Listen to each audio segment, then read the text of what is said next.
మంచిది. మన ఎదుట ఉన్నటువంటి సమయంలో కొన్ని నిమిషాలు మరి దేవుని యొక్క లేఖనాలు గమనించుకొని మనం ముందు కొనసాగుదాం. పరిశుద్ధ గ్రంథంలో నుంచి 112వ కీర్తన 112వ కీర్తన మొదటి నుంచి 10 అంటే 10 వచనాలు ఉన్నాయి ఈ కీర్తనలో. ఈ 10 వచనాలు మనం చదువుకుందాం. 112వ కీర్తన వచనాలు మరి అందరం కలిసి చదువుకుందాం. 10 వచనాలు అందరం కలిసి చదువుదాం. యెహోవాను స్తుతించుడి, యెహోవా యందు భయభక్తులు కలవాడు, ఆయన ఆజ్ఞలను బట్టి అధికముగా ఆనందించువాడు ధన్యుడు. వాని సంతతి వారు భూమి మీద బలవంతులగుదురు. యథార్థవంతుల వంశపు వారు దీవింపబడుదురు. కలిమియు సంపదయు వాని ఇంట నుండును. వాని నీతి నిత్యము నిలుచును. యథార్థవంతులకు చీకటిలో వెలుగు పుట్టును. వారు కటాక్షమును వాత్సల్యతయు నీతియు గలవారు. దయాళులను అప్పించువారును భాగ్యవంతులు. న్యాయ విమర్శలో వారి వ్యాజ్యము గెలుచును. అటివారు ఎప్పుడునూ కదిలింపబడరు. నీతిమంతులు నిత్యము జ్ఞాపకంలో నుందురు. వాని హృదయము యెహోవాను ఆశ్రయించి స్థిరంగా నుండును. వాడు దుర్వార్తకు జడియడు. వాని మనస్సు స్థిరంగా నుండును. తన శత్రువుల విషయమైన తన కోరిక నెరవేరు వరకు వాడు భయపడడు. వాడు ద్రాతృత్వం కలిగి బీదలకిచ్చును. వాని నీతి నిత్యము నిలుచును. వాని కొమ్ము ఘనత నుండి హెచ్చింపబడును. భక్తిహీనులు దాన్ని చూచి చింతపడుదురు. వారు పండ్లు కొరుకుచు క్షీణించిపోదురు. భక్తిహీనుల ఆశ భంగమైపోవును. దేవుడు ఈ వాక్యాన్ని అందరి దీవెన కోసం ఆస్వాదించును గాక. మరి దేవుని యొక్క ఆత్మ నడిపింపు కోసం చిన్న మాట మనం ప్రార్థన చేసుకుందాం. మహోన్నతుడా, మహిమగల మా పరిశుద్ధ తండ్రి, నిన్న నేడు ఏకరీతిగా ఉన్నటువంటి గొప్ప రాజా, మీ బంగారు పాదాలకు స్తుతులు స్తోత్రం చెల్లిస్తున్నాం నాన్న. అవును ప్రభా, మరి ఈ 2024వ సంవత్సరంలో మరి జూలై మాసపు చివరి ప్రభు దినంలో మమ్మల్ని ఈ రీతిగా ప్రవేశపెట్టి మీ ఘనమైన శ్రేష్టమైనటువంటి నామాలను తలపోసుకొని మిమ్మల్ని స్తుతించడానికి, మిమ్మల్ని ఆరాధించడానికి నాన్న మా దీన జీవితాల్లో మీ కృపను దయచేశారు. అందుని బట్టి మీకు స్తోత్రం చెల్లిస్తున్నాం. ఆరాధన అంతట్లో ప్రభువా మీ యొక్క అధ్యక్షతలో చక్కగా అన్న ఆటంకాలు లేకుండా ప్రభువా జరిగించారు. అందుని బట్టి మీకు స్తోత్రం. మరి ఎదుట ఉన్నటువంటి సమయంలో ప్రభువా మరి మీ మెల్లని స్వరం మేము వినగోరుతున్నాం నాన్న. మీరు మాతో మాట్లాడండి. చదువుకున్నటువంటి లేఖనాలు విరిచి మీరు మాకు వడ్డించండి. నిలవబడినటువంటి నేను నిష్ప్రయోజకుడిని, జ్ఞానం లేనటువంటి వాడిని. అవునన్నా ప్రభావ మీ యొక్క లేఖనాలతో, అవునన్నా ప్రభావ మరి నాతో మా అందరితో మీరు మాట్లాడండి. నన్ను ఖాళీ చేయండి. మీ ప్రజల యొక్క సమయాన్ని నేను వ్యర్థపరచకుండా అవునన్నా ప్రభావ మీరే నన్ను కావలించమని మీ సన్నిధిలో ప్రార్థన చేస్తూ మమ్మల్ని అందరినీ ప్రభావ మీ దయగల హస్తాలకు అప్పచెప్పుకుంటూ మా ప్రభువును రక్షకుడైనటువంటి యేసుక్రీస్తు వారి దీవెనామమున స్తుతించి ప్రార్థిస్తున్నాం తండ్రి. మంచిది. ఇది చదువుకున్నటువంటి కీర్తన దాదాపుగా మనకు బాగా పరిచయం ఉన్నటువంటి కీర్తనే. చాలాసార్లు మరి దైవజనులు అయితేనేమి, మరి పెద్దలు, తర్వాత దైవ సేవకులు చాలా సందర్భాల్లో ఈ యొక్క కీర్తనలో నుంచి దేవుని యొక్క వాక్య సందేశాన్ని మనం విన్నాం. అయితే మరొకసారి ఈ కీర్తనలో నుంచి కొన్ని వచనాలు మనం జ్ఞాపకం చేసుకొని మనం ముందుకు కొనసాగుదాం. కీర్తనలు దాదాపుగా ఈ 112వ కీర్తన మనం చదువుకున్నాం కదా. మరి 112వ కీర్తన ఒకటే కాకుండా 111వ కీర్తన లేదంటే ఈ 112 దాదాపుగా ఈ కీర్తనల యొక్క భావం దాదాపుగా ఒకటే ఉంది, లేదంటే కంటిన్యూషన్ అని చెప్పొచ్చు. 111వ కీర్తనకు 112వ కీర్తన కొనసాగింపు అని మనం చెప్పొచ్చు. ఎందుకంటే 111వ కీర్తనలో మనం గమనిస్తే దేవుడు తన ప్రజలకు ఏమి చేశాడో, తన అద్భుత కార్యాలు, గొప్ప క్రియలు ఏమి జరిగించాడో అవి మనం గమనించవచ్చు. ఆ క్రియలు ఎలాంటివో కూడా మనం 111లో 2వ చరణంలో, అలాగే 4వ చరణంలో, 3వ చరణంలో, అలాగే 6వ చరణంలో, 7వ చరణంలో ఆయన క్రియలు ఎలాంటివి, ఆయన కార్యాలు ఎలాంటివి అని మనం గమనించవచ్చు కదా. 2వ చరణంలో 111:2లో ఆయన క్రియలు గొప్పవి అని అంటున్నాడు. ఆయన కార్యం మహిమా ప్రభావం గలది అని అన్నాడు. 4వ చరణంలో ఆశ్చర్య కార్యాలు అని అంటున్నాడు. తర్వాత 6వ చరణంలో తన క్రియల మహాత్యం వారికి వెల్లడి చేసినని అంటున్నాడు. 7వ చరణంలో చేతి కార్యాలు అవి ఎలాంటివో చెప్తున్నాడు. ఎలాంటివంట? అవి సత్యమైనవి, తర్వాత న్యాయమైనవి అని చెప్తూ 9వ వచనంలో మనం గమనిస్తే తన ప్రజలకు విమోచన కలుగ చేసినటువంటి వాడుగా ఉన్నాడు అని మనం చూస్తున్నాం. ఇలాంటి దేవుణ్ణి పూజించాలని అదే 9వ వచనంలో 9వ చరణంలో చివరి భాగం అంటే చివరి లైన్లో ఆయన నామం పరిశుద్ధమైనది, పూజింపదగినది అని అంటున్నాడు కదా. దేవుని యొక్క కార్యాలు ఎలాంటివో, ఆయన చేసేటువంటి అద్భుతాలు ఎలాంటివో మనం ఇక్కడ ఈ 111వ కీర్తనలో మనం గమనించగలం.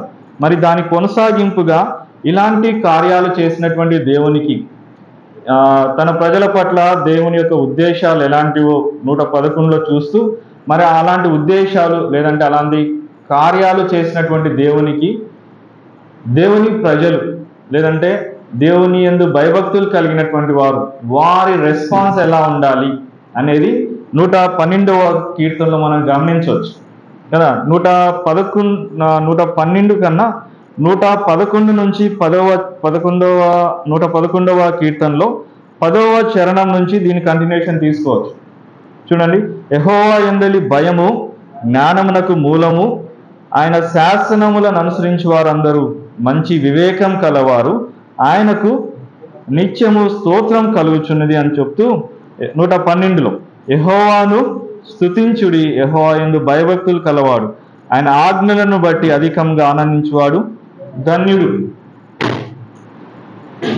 111లో దేవుని కార్యాలు ఎలాంటివో, తన ప్రజల పట్ల దేవుని యొక్క ఉద్దేశాలు ఎలాంటివో చూస్తాం.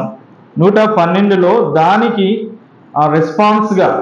రెస్పాన్స్ ఇవ్వటం అంటే జవాబు ఇవ్వటం అంటే ప్రజలు కావచ్చు, దేవుని యందు భయం కలిగినటువంటి వారు ఏ రీతిగా దేవుని ఎదుట ఉండాలి లేదంటే ఉంటారు అని చెప్తూ, మరి దేవునికి స్తుతులు చెల్లించాలి లేదంటే కృతజ్ఞతాస్తుతులు చెల్లించాలి, ఆయన స్తోత్రించాలి అని మనం చూస్తున్నాం. అదేవిధంగా దేవుని ప్రజల పట్ల కూడా ఈ భక్తి కలిగినటువంటి వాడు లేదంటే భయభక్తులు కలిగినటువంటి వారు ఏ విధంగా ఉండాలి, దేవుని పట్ల ఒకటి, తోటి వారి పట్ల ఒకటి, ఏ విధంగా ఉండాలి అనేది మనం ఈ 112వ కీర్తనలో మనం గమనించవచ్చు కదా. కీర్తనల గ్రంథం అంటేనే చాలా మందికి ఇష్టం, బైబిల్ చదవాలని ఆశ ఉండి మరి పరిస్థితులను బట్టి అలసిపోయినప్పుడు కావచ్చు లేదంటే పరిస్థితులు చక్కగా లేనిసటువంటి సమయంలో, కలవరాలు ఉన్నటువంటి సమయంలో మనం చేసే పని ఏంటి? బైబిల్ చదవాలన్నప్పుడు ఏం చదువుతాం? కీర్తనలే చదువుతాం కదా. మిగతా కాండాలు తీసి చదువుతామా? అసలు పట్టుకోం, దానికి పోము అసలు. కానీ మనం ఉన్నటువంటి క్లిష్ట పరిస్థితుల్లో, శ్రమలలో ఉన్నప్పుడు, కలతలో ఉన్నప్పుడు మనల్ని ఆదరించే ఏ కీర్తన తీసుకున్నా కూడా దేవుడు మనల్ని ఆ కీర్తనల నుంచి ఆదరిస్తాడు. దేవుడు ఎన్నో సందర్భాల్లో మన దైనందిక జీవితాల్లో, వ్యక్తిగత జీవితాల్లో మనకు అనుభవం అది కదా. ఈ కీర్తనలు దాదాపుగా 150 కీర్తనలు ఉన్నాయి. మరి ఈ కీర్తనలు భక్తులు దీన్ని దాదాపు ఒక 5 కాండాలుగా లేదంటే స్కందాలుగా మనం ప్రథమ స్కందం, ద్వితీయ స్కందం, ఇలా ఎన్ని స్కందాలు ఉన్నాయి? 5 ఉన్నాయి కదా. 5 స్కందాలు ఉన్నాయి.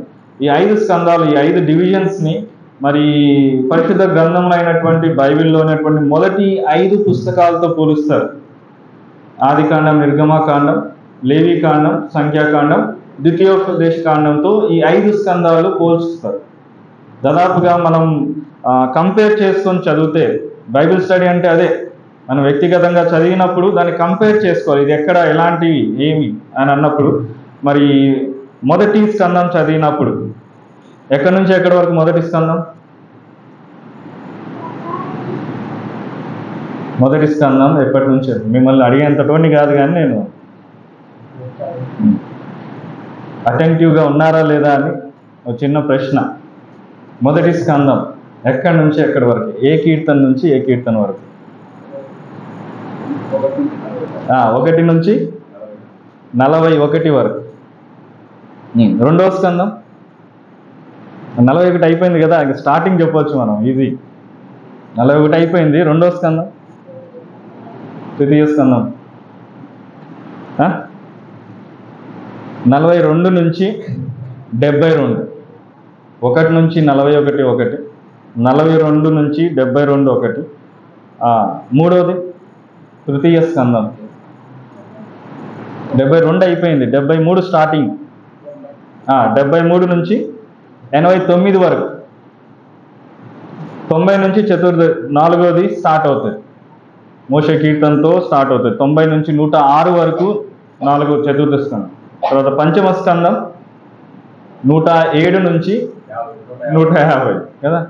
ఈ స్కందాలు మనం గుర్తుపెట్టుకోవాలి, అప్పుడప్పుడు నెమరు వేసుకుంటూ ఉండాలి. కూర్చొని పెట్టుకొని ఎవరైనా యవనస్తులు లేదంటే పిల్లలు అల్లరి చేస్తా లేదంటే అది ఇది డిస్టర్బ్ చేస్తూ ఉంటే ఈ 5 నేర్పిస్తే చాలు వాళ్ళకి. ఇట్లా చిన్న చిన్నగా ట్రైనప్ చేసుకోవాలి మనం. సరే, ఈ 5 స్కందాల్లో నుంచి మనం వివిధ వాక్యాలు, మనం దేవుని యొక్క వాక్యాలు మనం చదువుకుంటూ మరి ఆదరించబడుతూ పురికొల్పబడుతూ మనం వెళ్తూ ఉంటాం కదా. సరే, మరి 112వ కీర్తనలోకి మనం వద్దాం. ఇక్కడ యెహోవాను ఏం చేయాలంట? స్తుతించుడి. ఆదివారం దినం, ఆరాధన దినం. ఎందుకు వచ్చాం మనం? స్తుతించడానికి, ఇంకా ఆరాధించడానికి మనం వచ్చాం కదా. ఆరాధనలో ఉంటున్నప్పుడు చిన్న విషయాలు మనం స్కిప్ అయిపోతూ ఉంటాం. అంటే పెద్దగా దాటివేయం కానీ చిన్న విషయాలే స్కిప్ అవుతాం. ఆదివారం ఆరాధనకు మనం చేరి వచ్చినప్పుడు మొట్టమొదట ఏం చేస్తాం? ఫస్ట్ చేసే పని ఏంటి? మనం ఏం చేస్తాం? ప్రార్థన చేస్తాం. వస్తానే ప్రార్థన, మన వ్యక్తిగతంగా మనం ప్రార్థన చేసుకుంటాం. అలా కాకుండా సంఘంగా ప్రార్థనతో స్టార్ట్ చేస్తాం. అయితే భక్తులు, దైవ సేవకులు, దైవజనులు చాలామంది అనుభవం కలిగినటువంటి వాళ్ళు ఏం చెప్తారంటే దాన్ని కూడా ప్రార్థన అనకూడదు అంటారు. ఎందుకంటే మనం ఆరాధించడానికి వచ్చాం. దేవుడు మన ఎడల చేసినటువంటి గొప్ప కార్యాలను తలపోసుకొని ఆయనను ఆరాధించాలి. ప్రార్థన అనేది ఏంటి? ప్రార్థన అంటే ప్రార్థన అంటే అడుక్కోవటం. సింపుల్గా చెప్పాలంటే బెగ్గింగ్, అడుక్కోవటం, అడగటం దేవుణ్ణి. ఎందుకంటే ఆడ అన్నీ ఉంటాయి కదా. సో ఇంకా మనం లిస్ట్ ఇస్తాం దేవునికి. సరుకుల కోసం మరి బ్రదర్స్ని పంపించేటప్పుడు లిస్ట్ రాసిస్తారు కదా సిస్టర్స్, ఏమేమి కావాలో అని. అట్లా మనం వచ్చి ప్రార్థనలో చేసే పని ఏంటంటే ఆ లిస్ట్ అంతా చదువుతాం మనం. అది అడగటం, దేవుడే అడగమన్నాడు, అడుగుతాం, దాంట్లో తప్పేం లేదు. కానీ ఆరాధనకి వచ్చినప్పుడు మనం మన పట్ల దేవుడు చేసినటువంటి గొప్ప కార్యం లేదంటే దేవుడు మన ఎడల చేస్తున్నటువంటి కార్యాలను తలపోసుకొని ఆయన స్తుతించాలి. అంటే మన రెస్పాన్స్, మన జవాబు ఆయనకు, లేదంటే కృతజ్ఞత కలిగి మనము ఆయన పట్ల కృతజ్ఞత కలిగి ఆయనను ఆరాధించడానికి చేరవచ్చు. ఆ ప్రార్థనతో స్టార్ట్ అయింది. తర్వాత మరి సమయభావం బట్టి మరి 3 పాటలు పాడతాం, ఆ తర్వాత స్తుతిస్తాం కదా. ఆ స్తుతించడం కూడా ఆరాధన తలంపులు, ఆరాధన వర్తమానం అనే దానికన్నా ఆరాధన తలంపులు. ఆ ఆరాధన తలంపుల కన్నా ముందు ఒకరు స్తుతిస్తారు. కొన్ని చోట్ల చాలామంది స్తుతిస్తారు, ఒకరే కాదు, 2-3 దాదాపు కడపలో కానీ తర్వాత కొన్ని ప్రదేశాల్లో 3-4 స్తుతిస్తారు. ఆ తర్వాత ప్రేరేపింపబడినటువంటి వారు ఆరాధన తలంపులు పంచుకుంటారు. మిగతా వారు ఆ తర్వాత స్తుతిస్తారు. ఆ తర్వాత మనం ప్రభు యొక్క శరీరం రక్తంలో మనం పాలు పొందుతాం. తర్వాత కానుకలు సమర్పిస్తాం. కానుకలు సమర్పించిన తర్వాత ప్రార్థన చేస్తాం కదా. ఆ ప్రార్థనతో ఆరాధన కార్యక్రమం ఏదైతే స్టార్టింగ్లో మనం ప్రార్థనతో స్టార్ట్ చేసినామో అది ముగిసి మిగిలినటువంటి సమయం, కొద్ది సమయం ఉంది కాబట్టి వాక్యంలో నుంచి కొన్ని మాటలు మనం వినటానికే. దేవుని యొక్క అంటే వాక్య సందేశం అనేది ఆదివారం దినం ప్రాముఖ్యమైనది కాదు. మనం ఎంతమంది మనం స్తుతించగలిగి, మనం వచ్చేదే ఆరాధించడానికి. ఆదివారం మనం ఆరాధించాలి కదా. ఆరాధించాలి అని అంటే దాదాపు చాలామంది నోళ్ళు తెరిచి స్తుతించే వాళ్ళు ఉన్నారు మన దగ్గర, చాలా సంతోషం. కాకపోతే సమయం తీసుకుంటున్నారు. అంటే సమయం అంటే వెయిట్ చేస్తున్నారు. దయచేసి ఎవరి కోసం మనం వెయిట్ చేయాల్సిన అవసరం లేదు. ఆ సిస్టర్స్కి కానీ అవకాశం ఉందంటే ఇక బ్రదర్స్ అంతా కామ్గా ఉండాల్సిందే అలాంటి పరిస్థితులు. కానీ బ్రదర్స్కి ఆ ఆధిక్యత ఇచ్చినప్పుడు దేవుడు దాన్ని మనం సమయం పోనివ్వకుండా దేవుని స్తుతించడానికి మనం ప్రయత్నం చేద్దాం. సరే, ఇక్కడ 112వ కీర్తనలో యెహోవాను స్తుతించుడి అని భక్తుడు తెలియచేస్తున్నాడు. దావీదు 110లో మనం చూస్తే ఈ కీర్తనలు ఎవరు రాశారు వరుసగా అనే క్రమంలో చూస్తే దావీదు రాశాడని మనం దావీదు కీర్తన అని 110తో స్టార్ట్ చేసి ఇంక వరుసగా ఉన్నాయి. సో దావీదు అంటున్నాడు దేవుణ్ణి, యెహోవాను స్తుతించుడి, యెహోవా యందు భయభక్తులు కలవాడు, ఆయన ఆజ్ఞలను బట్టి అధికంగా ఆనందించువాడు ధన్యుడు. యెహోవా యందు భయభక్తులు కలవాడు. భయభక్తులు, భయము ప్లస్ భక్తి. చాలా సందర్భాల్లో మనం దీని గురించి మాట్లాడుకున్నాం. భయము, భక్తి, భయభక్తులు కలిగినటువంటి వారు. భయము అని అంటే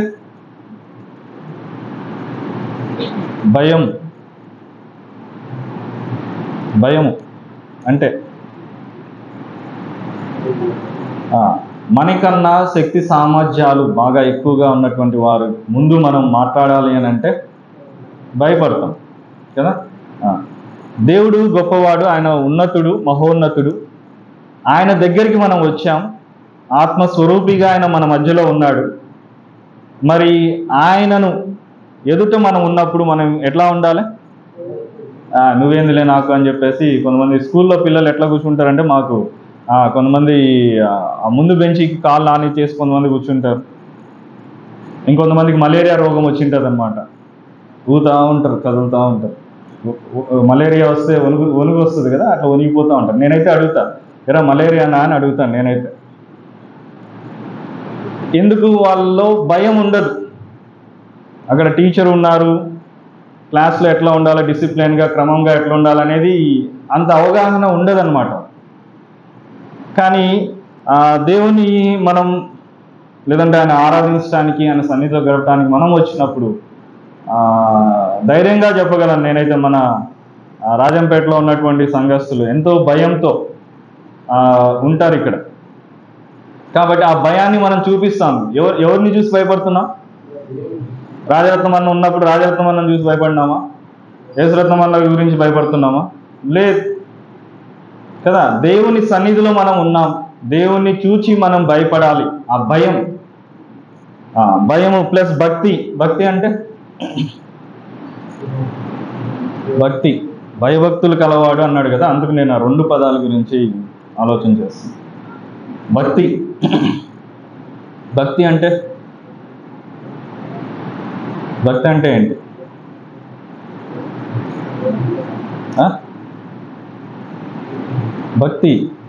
భక్తితో ఉన్న బ్రదర్ అంటారు. ఆ మాటలు అప్పుడప్పుడు విడదీస్తే కానీ మనం దాని యొక్క సారాంశాన్ని మనం బాగా ఎక్కించుకోవచ్చు, లేదంటే ఆస్వాదించవచ్చు. భక్తి అంటే పూజించటం కదా. భక్తులు వెళ్తూ ఉంటారు ఎక్కడికి? బయట లోకంలో మన వాటి గురించి వద్దు. వారు వెళ్ళేది ఎందుకు? భక్తులు వెళ్తూ ఉంటారు. డిఫరెంట్ టైప్స్ ఆఫ్ భక్తులు అని చెప్తారు. వారు పూజించడానికి వెళ్తున్నారు, పూజకు వెళ్తున్నారు అని బయట చెప్తూ ఉంటారు కదా. సో భక్తి అంటే పూజించటం. లేదు, మన భాషలోకి వచ్చేటప్పటికి ఏమవుతుంది? అది ఆరాధించటం కదా, ఆయన స్తుతించటం. ఆ భయభక్తులు కలిగినటువంటి ఆయన, యెహోవాను స్తుతించుడి, యెహోవా యందు భయభక్తులు కలవాడు, ఆయన ఆజ్ఞలను బట్టి అధికంగా ఆనందించువాడు ధన్యుడు. కాబట్టి ఇక్కడ ఈ యొక్క కీర్తనలో యెహోవా యందు భయభక్తులు కలవాడు. ఈ లోకంలో మనం ఇతరుల పట్ల భయభక్తులు కలిగి ఉంటాం, కానీ ప్రాముఖ్యమైనది మన విశ్వాస జీవితంలో ఎవరి యందు భయభక్తులు కలిగి ఉండాలా? దేవుని యందు, యెహోవా యందు, లేదంటే మన రక్షకుడైనటువంటి యేసుక్రీస్తు యందు మనం భయభక్తులు కలగాలి. అలాంటి భయభక్తులు కలిగినటువంటి వాడు ఏమవుతాడంట? 1వ చరణంలోనే ఆయన ఆజ్ఞలను బట్టి అధికంగా ఆనందించుతాడు. అలాంటి అతను ధన్యుడు అని చెప్తున్నాడు. అలాగే కింద వచనాల్లో వస్తే దాదాపు 2వ చరణంలో 2వ లైన్లో యథార్థవంతులు అంటే యెహోవా యందు భయభక్తులు కలిగినటువంటి వారిని ఏమని పిలవచ్చు? యథార్థవంతులు కదా. యథార్థత, పైకొకటి లోపలొకటి, ఇది కాదు. యథార్థవంతులు ఎప్పుడు? యెహోవా యందు భయభక్తులు కలిగి ఉంటే. కింద 5వ చరణంలో చూస్తాం. ఇలాంటి వారిని ఏమని సంబోధిస్తున్నారు అంటే దయాళులు, అప్పిచ్చువారు, భాగ్యవంతులు అంట. దయాళులు, అప్పిచ్చువారు, భాగ్యవంతులు. ఎవరు?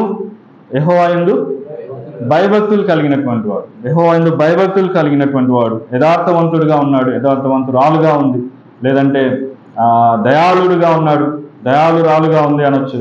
అప్పిచ్చువాడుగా ఉన్నాడు, అప్పిచ్చు ఆమెగా ఉంది అని చెప్పొచ్చు. భాగ్యవంతు కదా.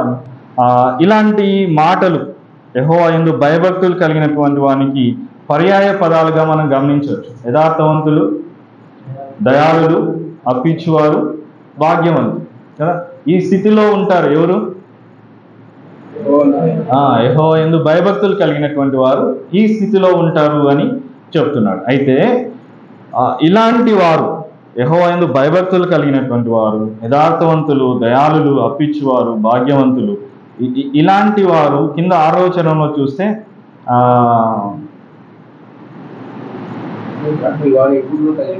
అటివారు ఎప్పుడు కదిలింపబడడు అని మనం చూస్తున్నాం. ఎప్పుడు?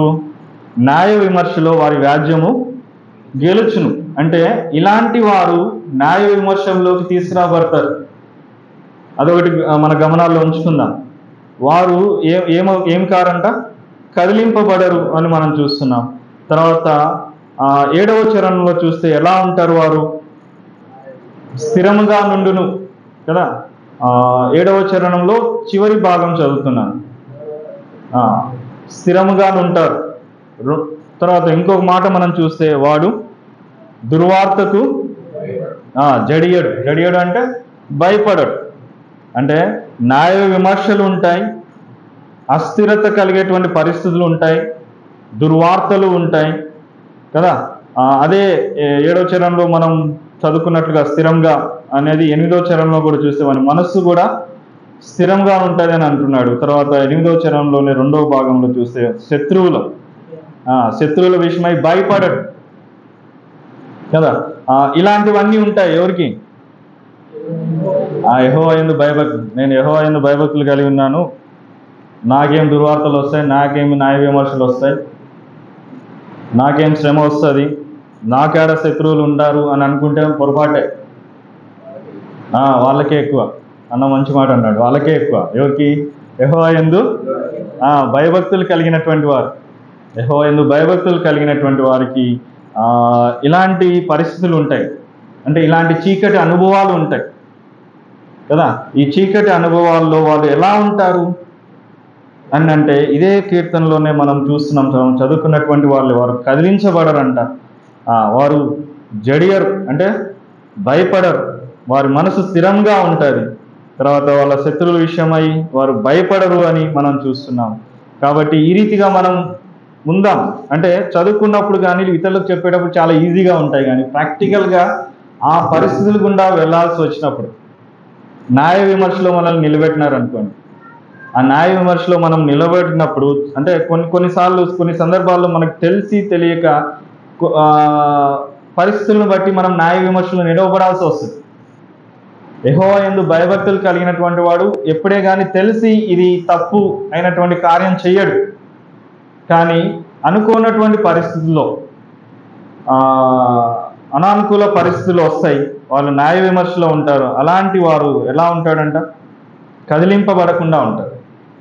చాలా సందర్భాల్లో మన విశ్వాస జీవితాల్లో ఎలాంటి పరిస్థితులు ఉంటాయని అంటే ఏదన్నా మనకు అనానుకూల పరిస్థితులు వస్తే, అరే దేవుని యందు భయభక్తులు కలిగి ఉన్నాను కదా, నేను యథార్థవంతుడినే, నేను ఈ కింద మనం చెప్పుకున్నట్లుగా నేను దయాళుని, అప్పిచ్చువాడిని, లేదంటే భాగ్యవంతుడిని, నా మీద ఏంది న్యాయ విమర్శ చేస్తున్నారు, నా మీద ఏంది ఈ నిందలు అని విశ్వాసాన్ని విడిచిపెట్టి లోకంలోకి వెళ్ళిపోయినటువంటి వారు చాలామంది ఉన్నారు.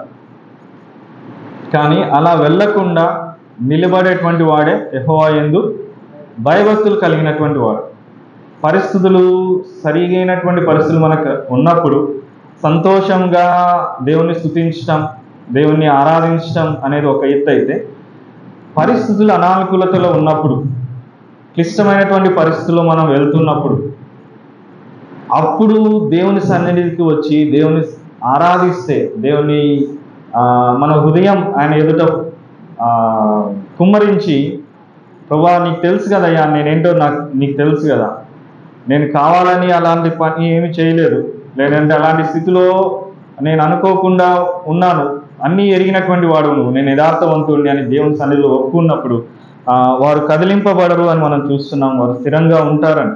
దుర్వార్తలు వస్తూ ఉంటాయి కదా, వినకూడనటువంటి మాటలు మనం వింటూ ఉంటాం. దుర్వార్తలు అంటే చెడ్డ వార్తలు, అంటే వినకూడనటువంటి వార్తలు.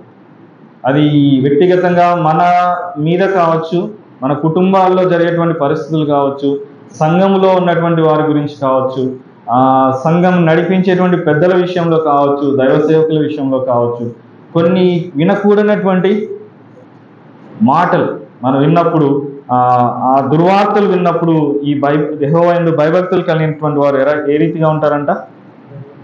జడియరు. వారు ఎట్లా ఉంటారు అంటే, ఒక చిన్న మాట మనం చూసుకుందాం. పేతురు రాసిన మొదటి పత్రికలో,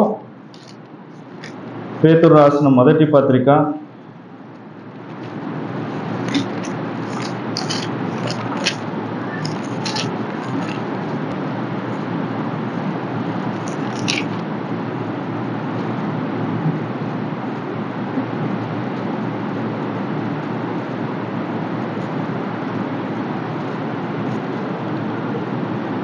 16వ వచనం చూస్తాం, లేదంటే పేతురు కన్నా ముందు హెబ్రీలో చూస్తాం. చూడండి, హెబ్రీలు రాసినటువంటి పత్రిక 13వ అధ్యాయంలో 6వ వచనం, 13:6. కాబట్టి ప్రభువు నాకు సహాయుడు, నేను భయపడను, నరమాత్రుడు నాకేమి చేయగలడు అని మంచి ధైర్యంతో చెప్పగలవరమై ఉన్నాం. ఎవరు? యెహోవా యందు భయభక్తులు కలిగినటువంటి. ఆ దుర్వార్తలు విన్నప్పుడు కదా, చెడ్డ మాటలు, లేదంటే మన గురించి కావచ్చు, లేదంటే వినకూడనటువంటి మాటలు విన్నప్పుడు భయం వస్తుంది. అయితే భయపడరు. ఎవరు? యెహోవా యందు భయభక్తులు కలిగినటువంటి వారు భయపడరు అని చూస్తున్నారు. ఎందుకు భయపడరు అంటే, ప్రభువు నాకు సహాయకుడు, ఆయన నాకు సహాయం చేసేటువంటి ఆయన, నేను ఎందుకు భయపడాలి? నేను భయపడను అని భక్తుని ఇక్కడ రాస్తున్నాడు. నరమాత్రుడు నాకేం చేయగలడు? నరులు ఏం చేయగలరు? మనుషులు నాకేం చేయగలరు? దేవాతి దేవుడు నాకున్నాడు, నాకు తోడై ఉన్నాడు, నాతో ఉన్నాడు. ఈరోజు ఉదయం నేను వస్తూ లెగసైన మా వాడిని, ఒక్కడనే పోతున్న కారులో, నువ్వు రారా నాకు తోడుగా అని అడిగిన. నేను రాను, నేను కడపలోనే ఉంటాను అన్నాడు. నేను ఒక్కడనే నాన్న, భయం వేస్తుంది కదా అంటే, నీకు భయమా? దేవుడు ఉన్నాడు కదా నీకు తోడుగా, దేవుడు నీకు తోడుగా ఉంటాడు కదా. ఒక నిమిషం కంట్లో నీళ్లు తిరిగినాయి నాకు. నిజమే, ప్రతి పరిస్థితిలో దేవుడు మనకు తోడుగా ఉంటాడు. ఆయనే తోడు. మనుషులు మనకు తోడు ఉండరు, కానీ ఎల్లకాలం తోడు ఉండరు, కానీ దేవుడు మాత్రం మనకు తోడు ఉంటాడు. ఆ తోడు ఉన్నప్పుడు, లేదంటే యెహోవా మనకు సహాయకుడు అయినప్పుడు, ఎలాంటి దుర్వార్త మనం విన్నా కూడా మనం భయపడం కదా. మన మనసు స్థిరంగా ఉంటుందని మనం చూస్తున్నాం. శత్రువులు ఉంటారు. 8వ చరణంలో 112:8లో శత్రువుల విషయమై తన కోరిక నెరవేరు వరకు వాడు భయపడడు. శత్రువులు ఉంటారు. యెహోవా యందు భయభక్తులు కలిగినటువంటి వారికి ఎవరు ఉంటారు? శత్రువులు ఉంటారు, తప్పకుండా ఉంటారు. ఆ శత్రువులు ఉన్నప్పుడు ఏం చేయాలా? భయపడాలి. మూలను కూర్చోవాలి ఇంట్లో, భయపడకుండా ఉండాలి మనం కదా. కానీ చాలా సందర్భాల్లో భయపడే వారంగా ఉంటాం, యథార్థతగా ఉండటానికి ఇష్టపడం. వారు శత్రువులే, వారు మనకు హాని చేయాలని హాని తలపెట్టేవారుగా ఉన్నారు. హాని చేయాలని వారి కోరిక ఉంటుంది. కానీ అరే, దేవుడు నాకున్నాడు, దేవుడు నాకు సహాయకుడు, నేను ఎందుకు భయపడాలి అని ఆ విశ్వాసం, ఆ నమ్మిక చాలా సందర్భాల్లో విశ్వాసంగా మనం కోల్పోయేటువంటి వారంగా ఉన్నాం. కాబట్టి ఈరోజు దేవుడు మనతో, నాతో, మీతో, అందరితో దేవుడు హెచ్చరిస్తున్నాడు. అలాంటి పరిస్థితులు, అలాంటి శత్రువులు మన ఎదుట ఉన్నప్పుడు మనం ఏం చేయాలి? భయపడకూడదని రా అని మీది పోవటం కాదు. మళ్ళా అది దైవ క్రమం కాదు. వాళ్ళు ఉన్నారని మనం భయపడకూడదు. శత్రువు మనకు ఉన్నాడని చెప్పి మనం భయపడకూడదు, అంతే. వాళ్ళు చేసినట్లుగా, లోకస్తులు చేసినట్లుగా మనం చేయాలనేది కాదు రూల్. అలా కాకుండా ఉన్నారు. కాబట్టి యెహోవా యందు భయభక్తులు కలిగినటువంటి వారికి దుర్వార్తలు వస్తాయి, తర్వాత శత్రువులు ఉంటారు. తర్వాత 4వ చరణంలో చూస్తే చీకటి అనుభవాలు కూడా ఉంటాయి కదా. 4వ చరణంలో యథార్థవంతులకు చీకటిలో వెలుగు పుట్టును, యెహోవా యందు భయభక్తులు కలిగినటువంటి వారు, లేదంటే యథార్థవంతులు చీకటి అనుభవం కదా. చీకటి అంటే మొబ్బు, పాపం. బైబిల్లో చీకటిని పాపంతో పోలిస్తారు. యుగ సంబంధమైనటువంటి దేవత మనోనేత్రాలకు ఏం చేసింది? చీకటి కలగచేసింది. అంధకారాన్ని చీకటి అనుకుందాం, చీకటి కలగచేసింది. అలాంటి అనుభవాలు కూడా ఉంటాయి. అలాంటి అనుభవాలు గుండా వెళ్ళినప్పుడు, అంటే శరీరంలో ఉన్నాం కాబట్టి కొన్ని బలహీనమైనటువంటి పరిస్థితులు గుండా మనం వెళ్ళినప్పుడు అలాంటి సందర్భాల్లో కూడా వెలుగు కలుగును అని చెప్పేసి ఇక్కడ మనం చూస్తున్నాం. అంత మాత్రమే కాదు, ఇంకో కోణంలో చూస్తే చీకటి అనేది శ్రమకు, లేదంటే వేదనకు, కలవరానికి కూడా గుర్తు. అలాంటి పరిస్థితులు కూడా యెహోవా యందు భయభక్తులు కలిగినటువంటి వారి జీవితాల్లో ఉంటాయి. అయితే ఇలాంటి ఈ భయాలు ఉన్నప్పుడు యెహోవా యందు భయభక్తులు కలిగినటువంటి వాడు స్థిరంగా ఉంటాడని, కదిలించబడరని, వారు జడియరని మనం చూస్తున్నాం. ఆ రీతిగా ఉండటానికి దేవుని యొక్క ఆత్మ మనకు సహాయం చేయనుగాక. మరి ఈ యొక్క కీర్తనలో ఉన్నటువంటి ఒక లక్షణాలు, అంటే యెహోవా యందు భయభక్తులు కలిగినటువంటి వారి జీవితాల్లో లేదంటే వారి యొక్క మనస్తత్వం కావచ్చు, లేదంటే వారి లక్షణాలు ఎట్లా ఉన్నాయో అనేది కొన్ని మనం గమనించుకొని మనం ముగించుకుందాం. ఇక్కడ గమనించినప్పుడు 112 మొదట్లో చూస్తే యెహోవా యందు భయభక్తులు కలిగినటువంటి వాడు ఏం చేస్తాడంటే ఆయన ఆజ్ఞలను బట్టి అధికంగా ఆనందిస్తాడు. మొదటిగా మనం ఏం గమనించామంటే యెహోవా యందు భయభక్తులు కలిగినటువంటి వారికి ఉన్నటువంటి పర్యాయ పదాలు. యెహోవా యందు భయభక్తులు కలిగినటువంటి ఇంకా ఏమని పిలవచ్చు? యథార్థవంతుడని పిలవచ్చు అన్నాం. తర్వాత దయాళుడని, అప్పిచ్చువాడని, భాగ్యవంతుడు అని అన్నాం. అయితే అది ఒక పాయింట్ గుర్తుపెట్టుకోండి. రెండోది, అలాంటి వారి జీవితాల్లో ఇలాంటి అనుభవాలు ఉంటాయి. ఎలాంటివి? అనానుకూల పరిస్థితులు ఉంటాయి. అనానుకూల పరిస్థితుల్లో వారి స్పందన ఎట్లా ఉంటుంది అనేది మనం చూసాం. ఇప్పుడు మూడోదిగా గమనిస్తే యెహోవా యందు భయభక్తులు కలిగినటువంటి వారి లక్షణాలు ఏమిటి అని అంటే, మొదటిగా వారు ఎట్లా ఉంటారంట? ఆయన ఆజ్ఞలను బట్టి అధికంగా ఆనందిస్తాడు. ఆయన ఆజ్ఞలు అంటే సింపుల్గా ఇంకో పర్యాయ పదం చెప్పాలంటే ఆజ్ఞలు అంటే కట్టడలు. ఆజ్ఞలు కానీ కట్టడలు కానీ ఎక్కడ దొరుకుతాయి మనకు? దేవుని గ్రంథంలో దొరుకుతాయి. ఇంకా సులువుగా వాక్యంలో కదా, దేవుని వాక్యంలో వారు ఆనందించేటువంటి వారుగా ఉన్నారు కదా. అందుకే మనకు బాగా పరిచయమైనటువంటి కీర్తన, మొదటి కీర్తనలో ఏమంటాడు? దివారాత్రులు దాన్ని ధ్యానించేవాడు ధన్యుడు. దాన్ని ధ్యానిస్తాడంట. ఎందుకు? ఆనందం ఉంది, ఆయన సంతోషం ఉంది. దివారాత్రంలో వదిలేండి, రోజుకి ఎన్ని గంటలు మనం దేవుని లేఖనాలు మనం చదివే వారంగా ఉన్నాం. కనీసం దాన్ని పరిశోధించడం కాకుండా, బైబిల్ స్టడీ చేయకుండా రోజుకి ఎంత సమయం మనం దేవుని యొక్క వాక్యాన్ని మనం చదివే వారంగా ఉన్నాం? ఒకసారి మనం పరీక్షించుకోవాల్సిందే. ఈ విషయంలో చాలా ఫెయిల్ అవుతూ ఉంటాం మనం. ఇక్కడ దివారాత్రములు ధ్యానిస్తాడంట. తర్వాత అలాంటి వాటిల్లో అధికంగా ఆనందిస్తాడని మనం చూస్తున్నాం. అది యెహోవా యందు భయభక్తులు కలిగినటువంటి లక్షణాల్లో మొదటిది. ఏంటి? ఆయన ఆజ్ఞలను బట్టి ఆనందించేటువంటి వారుగా ఉన్నారు మనం చూస్తున్నాం. తర్వాత ఇదే కీర్తనలో 6వ చరణంలో చూస్తాం, అట్టివారు ఎప్పుడును కదిలింపబడరు కదా. కదిలింపబడరు అంటారు. అలాంటి వారు ఎవరు? దేవుని యందు భయభక్తులు కలిగినటువంటి వారు లక్షణాలు. మొదటి లక్షణం ఏంటంటే ఆనందిస్తారు. వాళ్ళు దేవుని వాక్యంలో ఆనందించే వారుగా ఉన్నారు. రెండోది, కదిలింపబడినటువంటి వారుగా ఉన్నారు అని మనం చూస్తున్నాం. ఎప్పుడు కదిలించబడతాం? 125లో ఒక మాట చూద్దాం, చూడండి. ఇదే కీర్తనలో 125వ కీర్తన మొదటి చరణం చూస్తే, యెహోవా యందు నమ్మిక ఉంచువారు కదలక నిత్యము నిలుచు సియోను కొండవలే నుందురు. యెహోవా యందు నమ్మిక ఉంచువారు, యెహోవా యందు భక్తి ఉంచువారు అని చెప్పొచ్చా? కదలక వారు ఎట్లా ఉంటారంట? నిత్యము నిలుచు సియోను కొండవలే ఉన్నుందురు. అంటే వారు కదలరు, కదిలించబడరు. ఇంకా క్రొత్త నిబంధనలో మనం గమనిస్తే, మన విశ్వాస జీవితంలో పేతురు రాసినటువంటి పత్రికలో ఒక మాట చూద్దాం, చూడండి. 2వ అధ్యాయంలో 1 పేతురు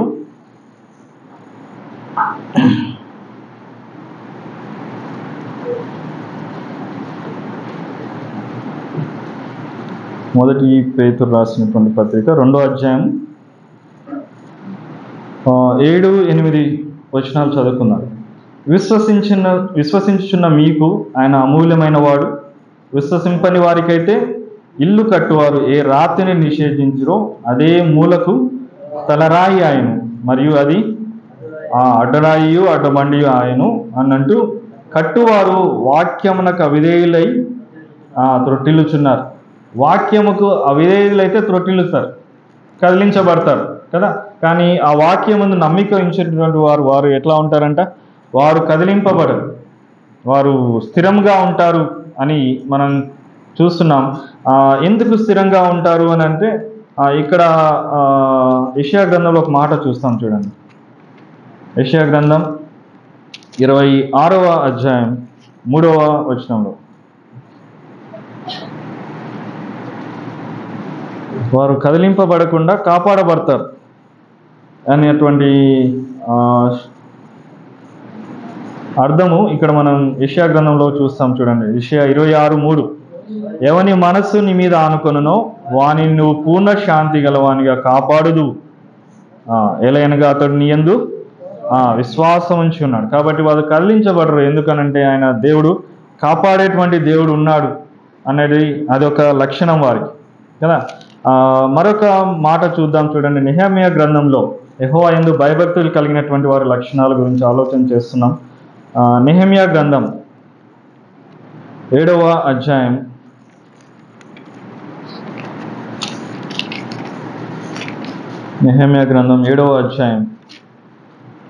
2వ వచనం చదువుదాం.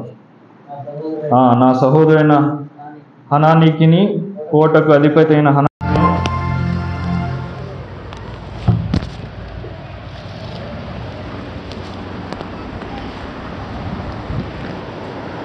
ప్రార్థన చేసుకొని మనం ముగించుకుందాం. సర్వోన్నతుడా, సర్వ సృష్టికి ఆధారభూతుడైనటువంటి మా పరమ తండ్రి, నిన్న నేడు ఏకరీతిగా ఉన్నటువంటి గొప్ప రాజా, మీ బంగారు పాదాలకు స్తోత్రం చెల్లిస్తున్నాం. ఈ 2024వ సంవత్సరంలో నానా జూలై మాసపు చివరి ప్రభు దినంలో మీ సన్నిధిలో మేము ఈ రీతిగా కనపడి మిమ్మల్ని ఆరాధించడానికి, నా ప్రభా మీరు ఇచ్చినటువంటి సొమ్ములో నుంచి మీకు కానుకలు సమర్పించడానికి, అలాగే ప్రభా మరి మిగిలినటువంటి సమయంలో మీ మెల్లని స్వరం వినటానికి మీరు కృప చూపించినందుకు మీకు స్తోత్రం చెల్లిస్తున్నాం. అదేవిధంగా సండే స్కూల్ పరిచర్య కూడా చక్కగా మీరు జరిగించినందుకు మీకు స్తోత్రం చెల్లిస్తున్నాం. నాన్న, యెహోవా యందు భయభక్తులు కలిగినటువంటి వారు ఏ విధంగా ఉంటారు నా ప్రభా మరి మీ యొక్క లేఖనాల నుంచి మీరు మాకు తెలియచేసినందుకు మీకు స్తోత్రం చెల్లిస్తున్నాం. ఎలాంటి పరిస్థితులు వారికి ఎదురవుతాయో తెలియచేశారు, మరి వారికి ఉండాల్సినటువంటి లక్షణాలు తెలియచేశారు. ఆ రీతిగా మేము ఉండటానికి మీరే కృప చూపించమని మేము ప్రార్థన చేస్తున్నాం. నా ప్రభా మరి అనేక ప్రాంతాల నుంచి మీ పిల్లలు మీరు తీసుకువచ్చారు, అందుని బట్టి మీకు స్తోత్రం చెల్లిస్తున్నాం. నాన్న, ఇంకా నువ్వు ప్రభా మరి ఆగిపోతున్నటువంటి వారితో మీరు మాట్లాడండి. మరి పరిస్థితుల అనానుకూలతను బట్టి రాలేనటువంటి ప్రియులు మరొక సమయంలో రావడానికి సహాయం దయచేయమని సమయం ప్రార్థన చేస్తున్నాం. నా ప్రభా ప్రతి ఒక్కరి అవసరత అక్కర మీరు తీర్చండి. ఎవరెవరికి ఏమైనటువంటి ఇబ్బందులు ఉన్నాయో, తొందరలు ఉన్నాయో మీరు ఎరిగినటువంటి వారు. నా ప్రభా మేము లేఖనాల్లో చదువుకున్నట్లుగా యెహోవా యందు భయభక్తులు కలిగినటువంటి వారు ఆ న్యాయ విమర్శలో, అలాగే శత్రువులు ఎదుట చీకటి పరిస్థితుల్లో వారు జడియకుండా ఉంటారని, కదిలింపబడకుండా ఉంటారని, స్థిరంగా ఉంటారని అవునా మీరు మాతో మాట్లాడారు. ఆ రీతిగా ఉండటానికి ప్రతి ఒక్కరిని మీరు బలపరచమని ప్రార్థన చేస్తున్నాం. మరి ఇక్కడ అలాగే టౌన్లో జరుగుతున్నటువంటి పరిచయను బట్టి మీకు స్తోత్రం చెల్లిస్తున్నాం. మరి ప్రస్తుతానికి విజ్ఞాపన కూడిక అక్కడ జరుగుతుండగా రాబో దినాల్లో నా ప్రభా మరి ఇంకా ఫుల్ఫెస్ట్గా ప్రభా పరిచర్య జరగటానికి మీరే కృప చూపించమని ప్రార్థన చేస్తున్నాం. నాన్న, సహాయం దయచేయండి. మరి మా ఎదుట ప్రభా మరి మీరు చేస్తున్నటువంటి అద్భుత కార్యాలను బట్టి మీకు స్తోత్రం చెల్లిస్తున్నాం. మరి యేసత్వం అన్న విషయంలో మీ దయను చూపించారు, మీ కృపను కుమ్మరించారు, దాన్ని బట్టి మీకు స్తోత్రం చెల్లిస్తున్నాం. నాన్న, మరి అనుకూలంగా పాజిటివ్గా వచ్చినటువంటి నా ప్రభా రిపోర్టును బట్టి మీకు స్తోత్రం చెల్లిస్తున్నాం. నా ప్రభా మరి ఇంకను నా శరీరంలో ఉన్నటువంటి చిన్నపాటి బలహీనత ఏదున్నా మీ నామములు మీరు గద్దించి తీసివేయమని మీకు మేము ప్రార్థన చేస్తున్నాం. నాన్న, కృప చూపించండి, సహాయం దయచేయండి. ఈ విధంగా ప్రభా మరి మా సంఘంలో ప్రభావ మీరు చేస్తున్నటువంటి మహోపకారాలు అంతటిని బట్టి మీకు స్తోత్రం చెల్లిస్తున్నాం. అదేవిధంగా ప్రభావ మరి ఈరోజు నూతన సంవత్సరం అనేటువంటి దయా కిరీటాన్ని మీ బిడ్డ ప్రభావ యవనస్తుడు సుందర్కి మీరు దయచేసినందుకు మీకు స్తోత్రం చెల్లిస్తున్నాం. ఈ 23 సంవత్సరాలు ప్రభావ మరి బిడ్డను నా ప్రభావ ఆదుకున్నారు. అనారోగ్య పరిస్థితుల్లో మీరు తోడై ఉన్నారు. అందుని బట్టి మీకు స్తోత్రం చెల్లిస్తున్నాం. తను చేస్తున్నటువంటి ప్రభావ వృత్తిలో మీ కృప చూపించండి. భవిష్యత్తు కోసం ప్రార్థన చేస్తున్నాం స్థిరమైనటువంటి జీవనోపాధిని మీరు దయచేయమని మేము ప్రార్థన చేస్తున్నాం. అంత మాత్రమే కాకుండా ఆత్మీయంగా బలపరచండి. మీరు తనకిచ్చినటువంటి తలాంతులు మీ పనిలో ప్రయాసపడటానికి మీకు మహిమ తెచ్చేవారుగా ఉండటానికి ప్రభావ మరి మీరే కృప చూపించండి. మరి ఆ సంతోష సమయంలో ప్రభావ మరి కుటుంబస్తులు ప్రభావ మరి ఆ సంతోషాన్ని సంఘంతో పంచుకోవటానికి మీరు ఇచ్చినటువంటి మంచి మనసును బట్టి మీకు స్తోత్రం చెల్లిస్తున్నాం. వారి కుటుంబాన్ని దీవించండి. కుమార్తెను అల్లుడిని కూడా మీరు దీవించండి. వారి భవిష్యత్తు కోసం కూడా మీ సన్నిధిలో మేము ప్రార్థన చేస్తున్నాం. సహాయం దయచేయండి. ఈ రీతిగా ఒక్కొక్క కుటుంబం ఎదుట ప్రభావ మరి పట్ల మీరు చేస్తున్న మహోపకారాలు అంతటిని బట్టి మీకు స్తోత్రం చెల్లిస్తున్నాం. దైవజనుల కుటుంబాన్ని కూడా మీ సన్నిధిలో మేము ప్రార్థన చేస్తున్నాం. అక్కను పాపను మీరు దీవించండి. ప్రతి అవసరత అక్కను మీరు తీర్చి నడిపిస్తున్నందుకు మీకు స్తోత్రం చెల్లిస్తున్నాం. పాప భవిష్యత్తు కోసం మీ సన్నిధిలో మేము ప్రార్థన చేస్తున్నాం. కృప చూపించండి. అటు ప్రభావ తీసుకొచ్చిన సహోదరులందరినీ బట్టి ప్రభావ మీ సన్నిధిలో స్తోత్రం చెప్తూ ప్రభావ మరి మా గృహాలకు మేము సాగి వెళ్తుండగా సమాజంగా మేము ఈ రీతిగా మరొక సమయంలో ప్రభావ మరి కూడి మిమ్మల్ని స్తుతించి సన్నుతించి ప్రభావ మహింపరిచే పర్యంతం వరకు మీ రెక్కల నీడలో మమ్మల్ని అందరినీ కాపాడమని, మా ప్రయాణాలంతట్లో మీ క్షేమం భద్రత దయచేయమని మా ప్రభువును రక్షకుడైనటువంటి యేసుక్రీస్తు వారి దివ్యనామమున స్తుతించి ప్రార్థిస్తున్నాం తండ్రి. ఆమేన్.